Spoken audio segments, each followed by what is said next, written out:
ଝିଟିକା ଘାସରେ ଖେଳୁଥିଲା। ଗୋଟେ ପିମ୍ପୁଡ଼ି ଖାଦ୍ୟ ସଂଗ୍ରହ କରିବାକୁ ଯାଉଥିଲା। ତାପରେ ଝିଟିକା ପିମ୍ପୁଡ଼ିକୁ କହିଲା, ପିମ୍ପୁଡ଼ି ଭାଇ କେଡ଼େ ସୁନ୍ଦର ପାଗ ହେଇଛି, ଆସୁନ ଆମେ ଖେଳିବା। ତାପରେ ପିମ୍ପୁଡ଼ି କହିଲା, ନା ଝିଟିକା ଭାଇ କିଛି ଦିନ ପରେ ବର୍ଷା ଆସୁଛି, ମୁଁ ଯାଉଛି ଖାଦ୍ୟ ସଂଗ୍ରହ କରିବାକୁ। ତାପରେ ପିମ୍ପୁଡ଼ି ଖାଦ୍ୟ ସଂଗ୍ରହ କରିବାକୁ ଗଲା। ତାପରେ ଝିଟିକା କହିଲା, ଆରେ ପିମ୍ପୁଡ଼ିଟା କେତେ ବୋକା, ଏଡ଼େ ସୁନ୍ଦର ପାଗ ହେଇଛି ଖେଳିବାକୁ ମନ ହେଉଛି। ତାପରେ ଝିଟିକା କହିଲା, ହଉ ସେ ଯାଉ, ମୁଁ ଯାଉଛି ଖେଳିବି।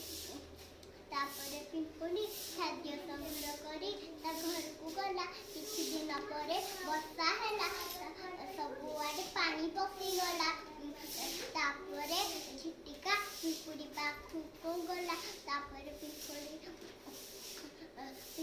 ଝିଟିକାକୁ ଦେଖି ତାକୁ ଦୟା ଲାଗିଲା। ତାପରେ ତାକୁ ସେ କିଛି ଖାଇବା ଦେଲା।